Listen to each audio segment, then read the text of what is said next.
This paper I would like to present you today is part of my research project to write an international history of tax morale. And of course it is not mainly on the religious dimensions, but on a more broader societal topic. But today it's of course about religion. And it's to make it more closely about the Catholic Church and the questions I was mainly interested in this paper.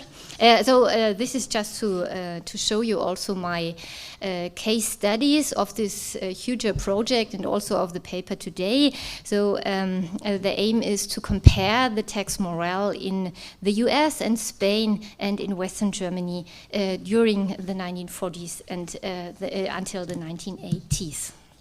So the question I was mostly interested in were firstly what norms of tax paying were set by the theological or religious authorities of the time, so especially the Catholic authorities, and on the other hand, what factors besides theology influenced the position of these religious authorities.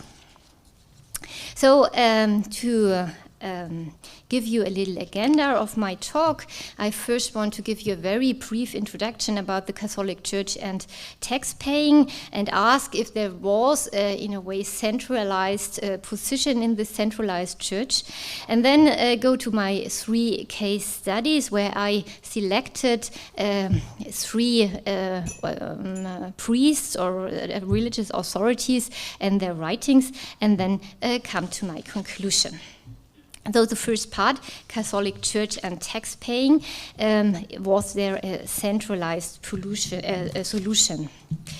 So as we touched upon at several points already today, of course, tax paying is a very important issue for Christian thinking and of course also for Catholic thinking. And you could speak very much about the Middle Ages, about early modern time, but I think on these issues my commentator Sebastian would be the more informed person, so I would like to move immediately to the time after the Second World War, and only to mention one question that became quite central from early modern periods on. Though in the writings of the Church Fathers, the question if tax paying was a so-called penal law, so a law that Christians should oblige only to be not subject to certain penalties, or if tax paying is really a matter of conscience, so that it's obligation for Christians to pay their taxes because they are obliged in conscience. So that's a central question, and until the end of the 19th century, most Catholic intellectuals tend to interpret tax paying as such a penal law that you have to oblige to not to be penalized by the state, but there's no much other reason to pay these taxes, and if you can avoid it, so why not? Of course, in the 19th century, things changed completely because we have the emergence of the social question, and we also touched quite often today this topic.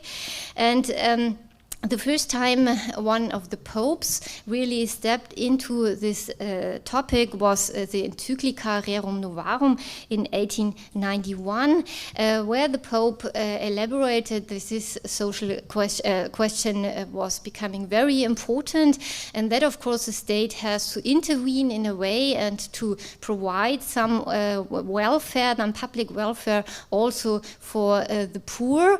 And in Rerum Novarum you find of course no mentions of taxation or topic of taxation, but on the other side it's clear that this social welfare state have to be financed in the one or other way.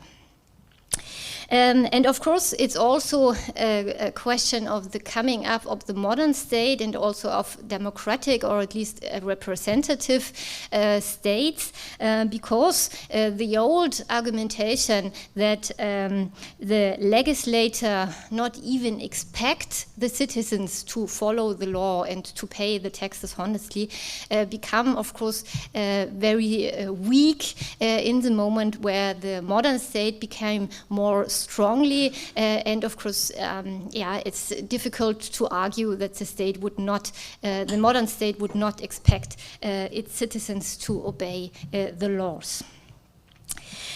So, of course, we also speak of the time when income tax, so a distributive tax came up in many countries and also in the ones I am talking about. So in Germany, we have the first progressive income tax in 1891, in the USA in 1930, and in Spain a little bit later, so in 1932 during the Second Republic. And of course, this was already during the time of the world economic crisis, so when very much tensions in the economic and state relationship. And this was also when another pope reacted to this crisis with the encyclica Quadragesimo Anno, so as the name said, 40 years after the first one, and here addressing again very strongly this social question and arguing that it's an important duty of the state to interfere in this crisis, to interfere in economic relationships and to provide a strong welfare system for the citizens. And of course, also in this encyclica again, there is no really, taxation is not really a topic, but it's clear that, okay, this welfare state have to be financed in one or the other way. But there is no elaborated tax system or tax theory. What left, of course, very much room open to single theologists and to single priests to elaborate on these topics and to find their own ways of thinking. And this brings me to my 3 case studies that I selected for this presentation. The first one is a dissertation written by Martin Groh in the US in 1944. The second one is a German book by Oswald von Nell-Breuning, which it's a small, so more like a brochure. It was a speak from 1952, which was later on printed. And the third book is by Joaquín Azpiazu, a Spanish Jesuit, which was published first also in 1944 and then with a second edition. And my aim is now to see what do they say about honest tax payment, about the duty of citizens to pay taxes, where are similarities and where are, of course, differences as well. So let me start with Martin Groh. As I said, a US-American theologian. So in the US, we had at this point in time, since 1941, since the beginning of the Second World War, a modernized tax system where the progressive income tax became a mass tax. So most citizens of America had now really to pay that progressive income tax. About 25% of the citizens of the USA were Catholics at that moment, and we can observe in the years after the Second World War a really comeback of religiosity in the US. So Niebuhr is, of course, a very good example for that. But to my surprise, many of these religious debate was about the relationship between state and citizens, but really quite little on taxation. One exception is Martin Grove. He was a member of the Redemptorist order, and he came from Pennsylvania. And the Redemptorist is an order famous for the inner mission. That is really the mission they were following, and also live in poverty. Grove himself was also a member of the Catholic Theological Society of America, so one of the organizations that really proposed Catholic social teaching in the US. And in the 1940s, he became a PhD student at the Catholic University of America in Washington and wrote his dissertation in theology, and this is the book we are talking about. Later on, in 1945, when he finished, he became a chaplain in the military, so in the infantry in the last years of the Second World War, and after that became priest in New York and around. So what did Grove tell us about the obligation to pay just taxes? On the one hand, he made it very strong that for him, tax paying was not a penal law, like the theologists in early modern period would have argued, but that it was really something that obliged the Christian in conscience. So we read, there's no evidence that such an intention, so to make the laws purely penal, exists regarding tax laws. So he argues that it's the intention of the state to make all citizens pay honestly, and therefore that's also an obligation. Then he considers quite broadly the idea of a social contract, so the idea that paying taxes could be legitimized because there is this social contract between the ruler and the citizens, and you get something back for your taxes, and therefore you have to pay them and you get social services back. But, Grove argue, the fact is that normally a man enters the state by way of family and not by way of a contract. So that's a quite basic understanding of the idea. But so for him, the social contract is not sufficient legitimization for making taxes really an obligation. And then he continues this legitimation issue, and for him, the only really legitimation that is that sweets is the legitimation of taxes by piety. So in St. Thomas' sense, piety is for him pietas erga patriam, so very closely connected with patriotism. And that's indeed his conclusion at the end of the book. For patriotism has come to mean fulfillment of civic duties through love of country. Of course, we have to situate it that in American polities in 1944, so in between of the Second World War. But that's his conclusion. Patriotism should be the reason why you should pay your taxes honestly. Let me go on to the German example. So Oswald von Nell-Breuning. Of course, the situation in Germany after the Second World War, a very different one. We have here about 46% of Catholics. And the tax law mainly stayed the same since the early Weimar Republic. Of course, National Socialism changed some of the laws in a quite anti-Semitic manner, but this was redone after the Second World War. But with very high tax rates, so top income tax rates of 96%.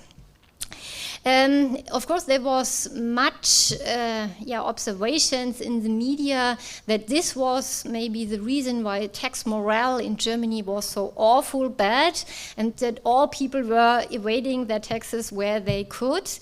But the Allies rejected a reduction of this tax burden.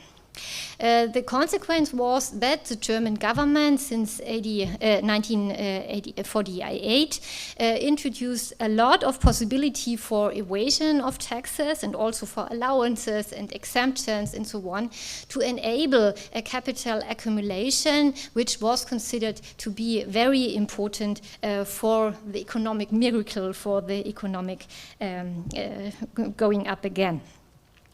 So the tax payment was regarded as very unsatisfactory by the contemporaries, and this were the situation where Oswald von Nell-Preuning, a member of the Jesuit order, stepped in, and he was at this point in time really an authority in this field of question, because he wrote his PhD on the morale at the stock exchange, so very much inside of this question of economic and religion and morals. That was his expertise, his special expertise. This was known also in Rome, and that's why Nell-Preuning was also one of the authors or the preparators of the encyclica that I mentioned earlier. So he participated in this Quadragesimo Anno for Pius XI, and especially the principle of subsidiarity is one of his favorite ideas and concepts that he brought in here. After the Second World War, he taught in Frankfurt at the university, the Jesuit University St. Georgen, but he was also a teacher at the Academy of Labor in Frankfurt, and he is one of the leading members of this Catholic social teaching idea, and the idea of reconciliation between the Catholic Church and the workers, the working forces, and also the Social Democrats was one of his really main important ideas. So once again, what tells us Nell-Preuning about taxation? Firstly, he also was very clear that tax paying is not a penal law, but that it really applies in conscience. And he argues this as such: as a member of the community, I have to contribute to the burden of the community according to the position I occupy in the community and according to the powers and means I have at my disposal, whether by personal achievement or by material contributions I make to the community. So a very clear statement on this duty to pay taxes. And he was strongly opposed to the position of many contemporaries that this tax honesty would also be a kind of function of the top income rate.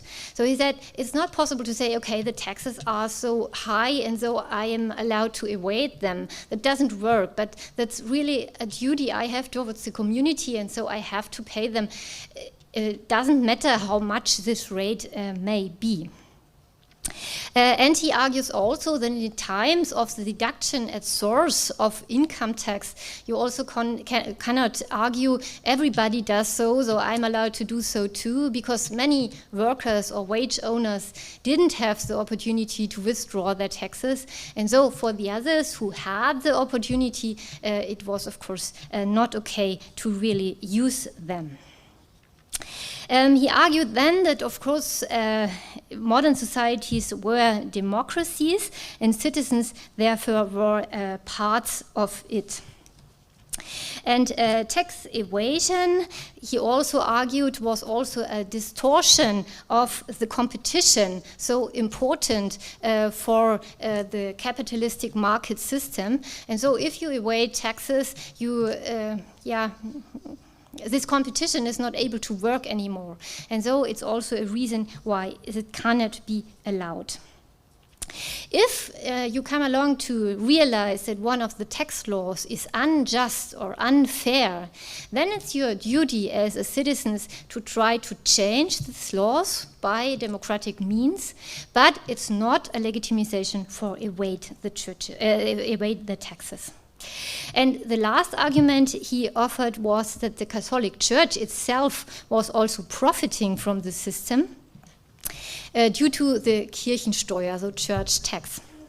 And he said, it's not acceptable that one side finds these taxes so irreproachable and so blameless that they attach their own taxes unquestioningly to them, while the other side declares that these taxes are so unwarranted and also so unjust in their distribution, and moreover so excessive that we can do nothing better than avoid them as much as possible. So again, a very distinctive position. And this brings me to my third example, The Morals of the Businessman by Joaquin Azpiazu. Of course, again, a completely different economic and political situation. So since 1939, Franco had won the civil war in France, in Spain. And so we have an autocratic or dictatorial regime there. 96% of the population Catholic. And the tax system in Spain at this time was mostly a style of the 19th century. So much indirect taxes on consumption, of course burdening the poorer population, and the direct taxes only a very small part of the budget of the government. And of course in the literature this system is often described as a remuneration for the groups in society that supported Franco during the Civil War and also later. So the Falange, the military, the large estate owners, and also the financial oligarchy. There was really no welfare state, rarely no redistribution of wealth and income, and extreme social inequality in these years. The tax rate about 10% only, so no way to build up a modern welfare state, and little control. Tax evasion was not even treated as a crime or punished if it was detected. So this is a situation where Azpiazu comes on.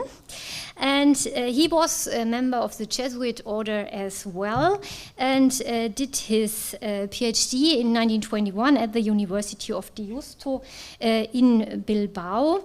And he was also a member of this school of Catholic social teaching, so very interested in the rights of the worker and the rights of the poor. He also was one of the editor of the journal Fomento Social in the interwar period. So the redistribution of wealth in the society was one of his important topics. During the Civil War, he was a supporter of Franco, as most members of the Spanish clergy. And he cooperates also with the state in the terms of anti-communism. And at the end of the war, he contributed also to Franco's Fuero del Trabajo, so the labor law, a kind of constitution for this new Spanish state. After the war, to my impression, the mood of Azpiazu changed quite quickly, because his idea and his hope was that Franco really would bring along this corporate state he was dreaming about. But then he realized very quickly that this was, in practice, in Franco practice, it wasn't the dream he had dreamed and the ideas he was fighting for. And so he became very distant after the war, and also resisted vehemently at some points, but he was able to continue his job as a university teacher in Deusto anyway. His idea was a re-Christianization of society and again a fostering of this poor and welfare state in a way. So what did he tell us about taxation? On the one hand, he too argued that taxation could, of course, not be only penal law, but obliges the believer in conscience, because the state, as guarantor of the common good, needs the revenue for the administration of its management and to ensure the welfare of its citizens. Indeed, in case of Aspiazu, he strongly argued with the idea of social contract. So the money was needed in society for some services, and therefore citizens have to pay it. But what happens if the tax system would be unjust? And this was, of course, for Aspiazu not only a theoretical question, but it was a really practical question for his contemporaries. And so his answer was for me quite surprising. And let it be supposed that the good must always pay for the frauds of the bad, then the good may also conceal their wealth, at least to an extent in keeping with the injustice of the tax. And then he further elaborates that you need to have really a scholar to analyze how much would your fair taxation be. And of course, you cannot expect every businessman to be a specialist in these topics. And so he gave a rawly number and says, if you pay about 4% of taxes, that would be a good level. But everything above that, you are allowed to evade or to hide or to avoid or whatever. And even if the tax authority were to require an oath, it could be taken under mental reservation, which would nullify its binding force. This constitutes the merchant defense against injustice. Let me come to my conclusion. If we compare the three religious men, then we see that all three of them agree in a very important point. So concerning the question if tax law was binding in conscience, they all really agreed to this point. The second question about the legitimization, here we saw that there are great differences. So why the US American argued it's mostly patriotism that makes us paying our taxes. Nell Bräuning argued in terms of fiscal contract, but also fair competition, and argued also that the church is a beneficiary of this tax system. And we saw Aspiazu, who mainly argued with the physical contract. Then we come to the question of fair law, and we saw for Crow that wasn't a question. He did not even think about it. He said from the beginning, so the tax law is just at the point where I'm starting. But then we see by Nell Bräuning, if the tax law is unfair and unjust, then we have to change it by democratic means. And for Aspiazu, the unfair tax system seemed to be a normal status. And so their advice for the practical behavior of the Christians, in Grove we don't find an explicit recommendation how to behave. In Nell Bräuning it's very strong, you have to pay honestly. And in Aspiazu you should pay your fair share, so about 4%, and evade the rest to save you against injustice. And so what we see in this little analysis is we have, of course, some common idea of Catholic social teaching, but they always act in the frame of institution, of politics, of law, and also of practices of their time. And only in this framing there come out religious legitimized norms on paying taxes. And of course these norms on the other way then influence again this frame, as we have seen for the early German Republic, for example. Thank you very much.